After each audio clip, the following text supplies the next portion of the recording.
আমার মুসলমান ভাইয়েরা ভালো করে বুঝবেন, আমরা মুসলমানেরা তৈরি হচ্ছি, আমরা মুসলমানেরা তৈরি হচ্ছি, আমাদের ইমানকে জাগিয়ে দিতে হবে, সাহাবায়ে কেরামদের মতো উদযাপিত হতে হবে।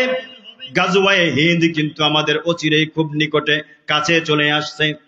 গাজওয়াতুল হিন্দ নাম শুনেছেন আপনারা? যারা মুসলমান তাদেরকে অবশ্যই জানা দরকার গাজওয়াতুল হিন্দ কি। আল্লাহর নবী সাল্লাল্লাহু আলাইহি ওয়াসাল্লাম হাদিসের মধ্যে বলেছেন গাজওয়াতুল হিন্দ হবে মহাযুদ্ধ। এই যুদ্ধটা সারা পৃথিবীর সমস্ত মুসলমানেরা হবে একদিকে, আর সমস্ত বেদিনরা হবে একদিকে। হিন্দুস্তান কোন দেশকে বলে? জোরে বলেন। ভারতকে হিন্দুস্তান বলে। আর এই জিহাদের নাম হচ্ছে গাজওয়াতুল হিন্দ। হিন্দুস্তানের বিরুদ্ধে যুদ্ধ হবে, মানে ভারতের বিরুদ্ধে যুদ্ধ। তৈরি আছেন তো ইনশাআল্লাহ? দুহাত আল্লাহকে দেখার ইনশাআল্লাহ। আল্লাহর নবী বলেছেন, আল্লাহর নবী বলে গিয়েছেন, আমার সাহাবীরা শোনো, গাজওয়াতুল হিন্দে যারা অংশগ্রহণ করবে, গাজওয়াতুল হিন্দে যারা অংশগ্রহণ করবে, যারা মারা যাবে তারা জান্নাতি। আর আস্তে সুবহানাল্লাহ বলে। গাজওয়াতুল হিন্দে যারা মৃত্যুবরণ করবে, মুসলমানদের দলে থেকে যুদ্ধ করতে গিয়ে যারা মারা যাবে তারাই জান্নাতি, আর যারা এই যুদ্ধে অংশগ্রহণ করবে না তারাই জাহান্নামী। এখন আমি আপনি এখান থেকে আমাদেরকে প্রতিজ্ঞা করা দরকার যে আমি জান্নাতি হব নাকি জাহান্নামী হব। গাজওয়াতুল হিন্দের যদি ডাক চলে আসে তাহলে আমরা প্রস্তুত থাকবো তো ইনশাআল্লাহ?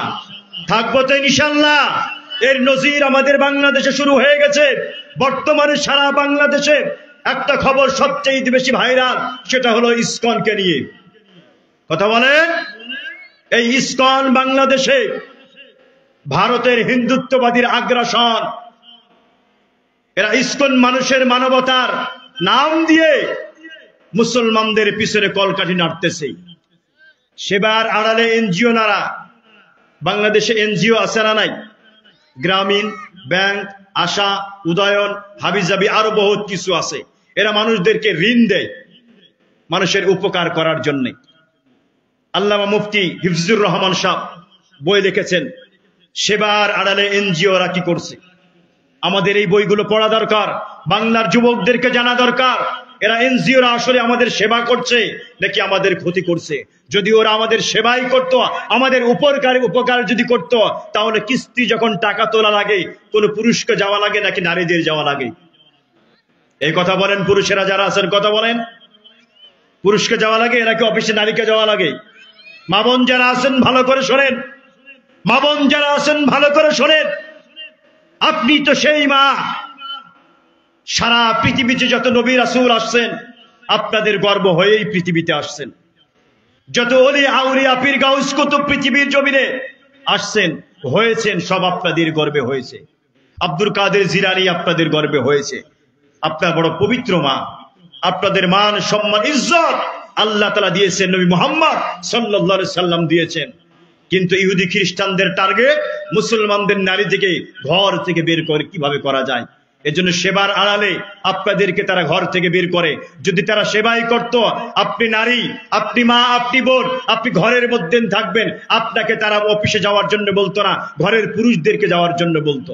কথা বলেন ঠিক কিনা? আর আমরা বেহায়া মুসলমান 10,000, 50,000, 1 লাখ টাকা ঋণ নেয়ার জন্য নিজের স্ত্রীর ছবি একেবারে অফিসে পাঠিয়ে দিই। ছবি তো দেওয়া লাগেই, নিজের স্ত্রীকে পর্যন্ত অফিসে যাওয়া লাগে, না হলে ঋণ দেয় না। ঠিক বললাম বাবাজি? আপনি মনে করেন তারা আমাদের সেবা করছে না? আমাদের সেবা করছে না, তারা আমাদের ঈমানকে হরণ করছে। তো ইসকন তারাও আমাদের মানবতার সেবা দেখিয়ে বিভিন্ন জায়গায় তারা ত্রাণ সামগ্রী দিয়েছে, এটা তাদের ফটোশুট। কিন্তু পিছনে আমাদের এই দেশকে হিন্দুত্ববাদীর জায়গায় নিয়ে যাওয়া তাদের উদ্দেশ্য। কথা বলেন ঠিক কিনা? তবে জানতে হবে ইসকনের সদস্য বাংলার জমিনে যারা আছেন, বাংলার মানুষরা জেগে উঠেছে, বাংলার উলামায়ে কেরাম জেগে উঠেছে। আপনাদেরকে যদি এই দেশের ভিতরে ব্যবসা করতে হয়, থাকতে হয়, মুসলমানেরা যেভাবে থাকতে বলবে, যেভাবে চলতে বলবে, যেভাবে খাইতে বলবে, যেভাবে ব্যবসা করতে বলবে সেভাবেই করা লাগবে। নিজেদের মতো মন মতো করা যাবে না। কথা বলেন ঠিক কিনা? আর যদি করতে যান তাহলে আপনাদের কল কারখানা আমাদের ভালোভাবে জানা আছে। সাপ লেজ থাকে এবং মাথা থাকে, ইসকন হলো লেজ আর মাথা হলো ভারত। আপনাদেরকে আমরা ধার ধারি না, আমরা গাজওয়াতুল হিন্দের সৈন্যবাহিনী, আমরা মৃত্যুকে ভয় করি না, আমরা মৃত্যুকে পরোয়া করি না, কারণ মুসলমানেরা বিশ্বাস করে মরার পরে জান্নাত আছে না নাই। আমরা সেই বিশ্বাস নিয়ে মরতে চাই এবং সেই বিশ্বাস বুকের ভিতরে লালন করি। আমাদেরকে সেই ভয় দেখাবেন না। এক কুলাঙ্গার স্ট্যাটাস দিয়েছে আমরা ইসকনের 303 কোটি সদস্য আছি।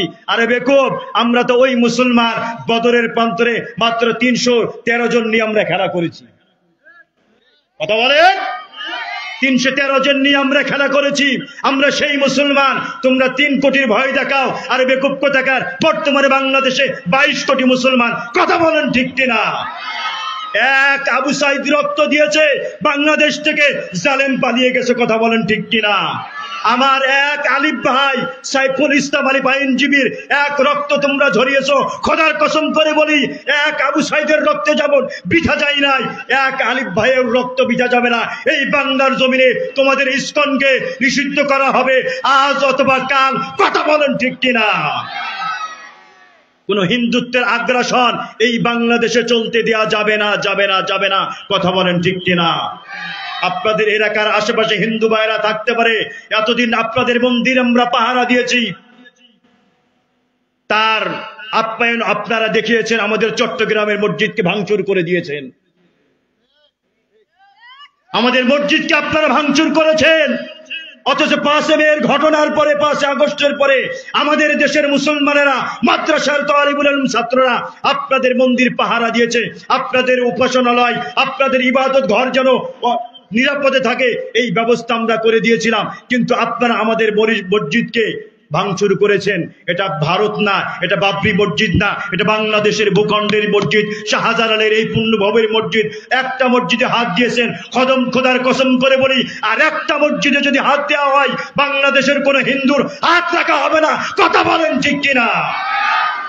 এদেশের ভিতরে থাকতে হলে ভাড়াটিয়ার মতো থাকতে হবে। যদি ইসলামী হুকুমত থাকতো, যদি ইসলামী হুকুমত পৃথিবীর জমিনে থাকতো, প্রত্যেকটা বেদিনকে জিজিয়া কর ভাড়া দিয়ে প্রত্যেকটা দেশের ভিতরে বসবাস করা লাগতো।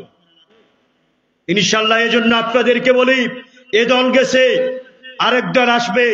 বিভিন্ন প্রতিজ্ঞা প্রতিশ্রুতি অতীতেও আপনাদেরকে শুনিয়েছে, আবারও আপনাদেরকে শোনার জন্য আসছে। কিন্তু বাংলাদেশে আর একটা দলের দরকার, যারা আজ পর্যন্ত আসে নাই, যারা কোরআন নিয়ে দেশকে শাসন করবে, এমন একটা দল আমরা চাই কি চাই না? আমি কোন দলের দালালি করতে আসি নাই, আওয়ামী লীগের বিরুদ্ধে বলতে আসি নাই, বিএনপির বিরুদ্ধে বলতে আসি নাই, জামাতের সাপোর্ট নিয়ে বলতে আসি নাই, চরমনের সাপোর্ট নিয়ে বলতে আসি নাই, খেলাফতে মজলিসের দালাল হয়ে আমি বলতে আসি নাই। আমি একমাত্র আল্লাহর রসুলের এবং কোরআনের একজন অনুসারী দালাল হয়ে আপনাদের কাছে আগুদার আহ্বান জানাতে চাই। এই জমিনে যদি শান্তি প্রতিষ্ঠা করতে হয়, একমাত্র বিধান, একমাত্র আইন, সেটা হচ্ছে কোরআন লাগবে। কথা বলেন ঠিক কিনা? সমাধান চাও যদি জীবনে মরণে, খুঁজে নাও ফিরে চাও, চোখ রাখো কোরআনে। কোরআন চাই কি চাই না? কথা বলেন, চাই কি চাই না? এ কোরআন দিয়ে দেশ পরিচালনা হোক চাই কি আমরা? হ্যাঁ, অতীতে যারা ছিল তারাও আমাদের স্বপ্ন দেখিয়েছিল যে মদিনার সরদে দেশ চালাবো। আহারে, মদিনার সরদে যদি দেশ চালাতে হয় তাহলে আপনার হাত আগে কাটা লাগবে। কথা বলেন ঠিক কিনা? এরপরে যারা আবার স্বপ্ন দেখছে, তারা যদি বলে যে আমরাও মদিনার সনদে দেশ চালাবো, তারাও কিন্তু চোরের কাতারে নাই, এমনটা কিন্তু না। কথা বলেন ঠিক কিনা?